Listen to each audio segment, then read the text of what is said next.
Hello friends, welcome to my channel. ఇలా మనం MS వర్డ్లో ఇలా single line, bold line, double line, dotted line, curved line and 3 design line ఇవి ఎలా draw చేస్తారో నేను మీకు చూపిస్తాను. చూడండి, సింగిల్ లైన్ కోసం మైనస్ మైనస్ మైనస్ క్లిక్ చేసి ఎంటర్ చేయండి. సింగిల్ లైన్ అనేది ఎంటర్ అవుతుంది. ఓకే, సో బోల్డ్ లైన్ కోసం మనం అండర్ స్కోర్ 3 టైమ్స్ క్లిక్ చేసి ఎంటర్ చేయండి. బోల్డ్ లైన్ అయితే వస్తుంది.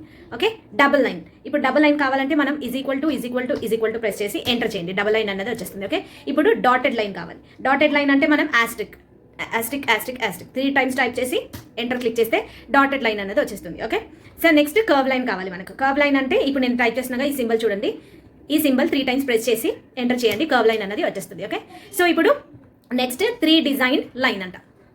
ఓకే, 3 డిజైన్ లైన్ కోసం మనం ఓకే యాష్ అనేది టైప్ చేయాలి ఇక్కడ. సో 3 టైమ్ యాష్ టైప్ చేస్తే చూడండి ఇలా డిజైన్ లైన్ అన్నది వస్తుంది అనమాట. సో మనం ఎంఎస్ వర్డ్లో ఇలా మల్టిపుల్ లైన్స్, ఇలా సింబల్స్ యూస్ చేసి డ్రా చేసుకోవచ్చు. Thank you for watching this video.